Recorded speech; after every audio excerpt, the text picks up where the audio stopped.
നമസ്കാരം. ഈ CPM-കാരെ സംബന്ധിച്ചിടത്തോളം അവരെപ്പോഴും പ്രശ്നങ്ങൾ ഉണ്ടാക്കുന്നവരാണ്. എവിടെയെങ്കിലും ശാന്തിയും സമാധാനവും ഉണ്ടെങ്കിൽ അത് നശിപ്പിക്കാതെ അവർക്ക് യാതൊരു സമാധാനവും കിട്ടില്ല. അതാണ് അവരുടെ പ്രവർത്തന ശൈലി. കഴിഞ്ഞ 5-6 മാസങ്ങളായി തിരുവനന്തപുരം നഗരസഭയിൽ വളരെ കൃത്യമായിട്ടുള്ള രീതിയിലുള്ള പ്രവർത്തനങ്ങളൊക്കെ നടന്നിരിക്കുകയായിരുന്നു. കാരണം മുമ്പ് ഭരിച്ചിരുന്നത് CPM നേതൃത്വത്തിലുള്ള ഭരണസഭ LDF ഭരണസമിതിയായിരുന്നു. പിന്നീടാണ് അവരുടെ കയ്യിൽ നിന്ന് BJP ഭരണം പിടിച്ചെടുത്തത്. അതിനുശേഷം വളരെ നല്ല രീതിയിലുള്ള പ്രവർത്തനമാണ് നടന്നുകൊണ്ടിരിക്കുന്നത്. എന്തായാലും വാഴോട്ടുകോണം കൗൺസിലർ ആർ സുഗതനെതിരെ BJP കൗൺസിലറായ ആർ സുഗതനെതിരെ കാപ്പ ചുമത്തി ജയിലടച്ചിരിക്കുകയാണ്. അദ്ദേഹത്തെ പുറത്താക്കണമെന്ന് ആവശ്യപ്പെട്ടുകൊണ്ട് ഈ CPM-കാർ അവിടെ ഈ നഗരസഭയുടെ മുന്നിൽ പന്തൽ കെട്ടി സമരം നടത്തുകയാണ്. അതിനുശേഷമാണ് BJP കൗൺസിലർമാർക്കെതിരെ ഹൈക്കോടതിയുടെ ഒരു തിരിച്ചടി ഉണ്ടായത്, സത്യപ്രതിജ്ഞാ ലംഘനവുമായി ബന്ധപ്പെട്ട്. പക്ഷേ 24 മണിക്കൂറിനകം അവർ സത്യപ്രതിജ്ഞ ചെയ്തു. അത് ചട്ടവിരുദ്ധമാണെന്ന് ആരോപിച്ചുകൊണ്ടാണ് പിന്നീട് ഈ CPM-കാർ പ്രശ്നമുണ്ടാക്കിയത്. അങ്ങനെ CPM-കാരും BJP-കാരും തമ്മിൽ സംഘർഷമുണ്ടായി. ഈ സംഘർഷത്തിൽ ഈ 3 വനിതാ കൗൺസിലർമാർക്ക്, CPM-ൻ്റെ 3 വനിതാ കൗൺസിലർമാർക്ക് പരിക്കേറ്റു എന്നാണ് പറയുന്നത്. അവരൊക്കെ ഇന്നലെ ഈ കോർപ്പറേഷൻ നടന്ന കൗൺസിൽ യോഗത്തിനെത്തിയത് ബഹുരസമായിട്ടാണ്. ആംബുലൻസിലാണ് ഇവരൊക്കെ വന്നത്. LDF-ൻ്റെ സ്ഥിരസമിതി അധ്യക്ഷ സിന്ധു ശശിയും കൗൺസിലർമാരായ SS സിന്ധുവും R വീണാകുമാരിയുമാണ് ഇന്നലെ ആംബുലൻസിൽ ഈ കോർപ്പറേഷനിൽ എത്തിയത്. അവരിപ്പോഴും ഈ SS സിന്ധുവും സിന്ധു ശശിയും ഇപ്പോഴും മെഡിക്കൽ കോളേജിൽ ചികിത്സയിലാണ്. ഈ ചികിത്സയ്ക്കിടയിലാണ് കൗൺസിൽ യോഗത്തിൽ പങ്കെടുക്കാനായി ഇവരെത്തിയത്.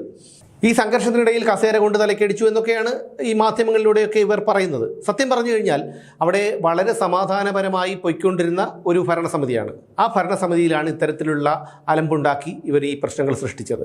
ഇനിയിപ്പോൾ ഈ സിന്ധു ശശിയുടെ ഒക്കെ തലയിൽ വലിയ കെട്ടും കോളറൊക്കെ ഇട്ടിട്ടുണ്ട്. ആ രീതിയിലാണ് ഇവരൊക്കെ ഇന്നലെ വന്നത്. അപ്പോൾ എനിക്ക് ഓർമ്മ വരുന്നത് ഈ വീണ ജോർജിനെയാണ്.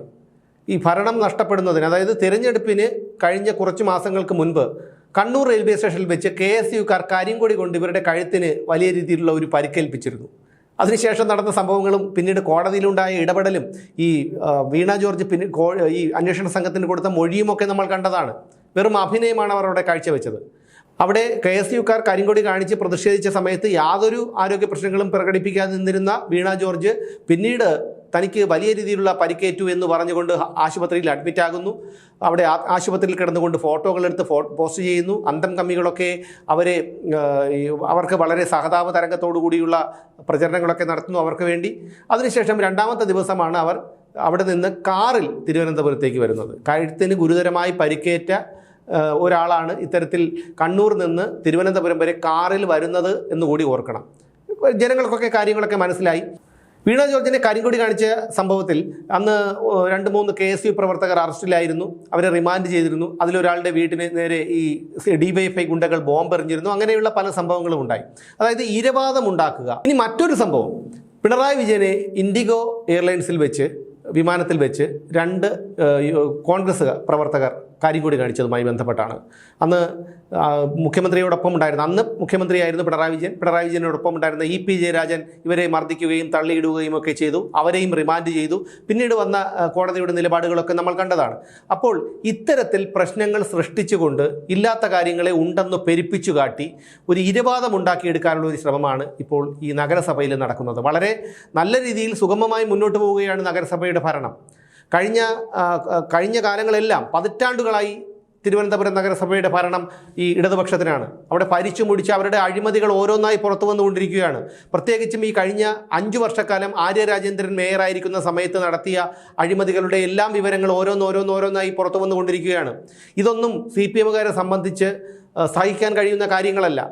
എന്തായാലും ഇന്നലെ കൗൺസിൽ യോഗത്തിനെത്തിയ ഈ 3 പേരെ കണ്ടപ്പോഴും ആളുകൾ അടക്കം പറഞ്ഞത് ഈ വീണ ജോർജിൻ്റെ സംഭവവുമായി ബന്ധപ്പെടുത്തിക്കൊണ്ടാണ്. ഇതൊക്കെ കാണുമ്പോൾ ജനങ്ങൾക്ക് പുച്ഛമാണ് തോന്നുന്നത്. ഇനിയെങ്കിലും ഇവരൊക്കെ മനസ്സിലാക്കണം. ഇത്തരത്തിലുള്ള ഇരവാദങ്ങളൊന്നും CPM-കാർ നിരത്തിയാൽ അത് ജനങ്ങളുടെ മുന്നിൽ വിലപ്പോകില്ല. കാരണം CPM-കാരുടെ ശൈലിയും കാര്യങ്ങളുമൊക്കെ പ്രവർത്തനങ്ങളുമൊക്കെ ജനങ്ങൾക്ക് നന്നായി അറിയാവുന്നതാണ്. അതുകൊണ്ട് തന്നെ അവരുടെ ഇത്തരം ശൈലികളൊന്നും വെറുതെ വിലപ്പോകില്ല. അത് മനസ്സിലാക്കാനുള്ള ഒരു ശേഷിയെങ്കിലും ഇനി അവർക്കുണ്ടാകണമെന്ന്. എന്തായാലും ഇന്നലത്തെ കൗൺസിൽ യോഗത്തിനെത്തിയ 3 CPM വനിതാ കൗൺസിലർമാരും പരിഹാസപാത്രങ്ങളായി എന്ന് പറയാതെ വയ്യ.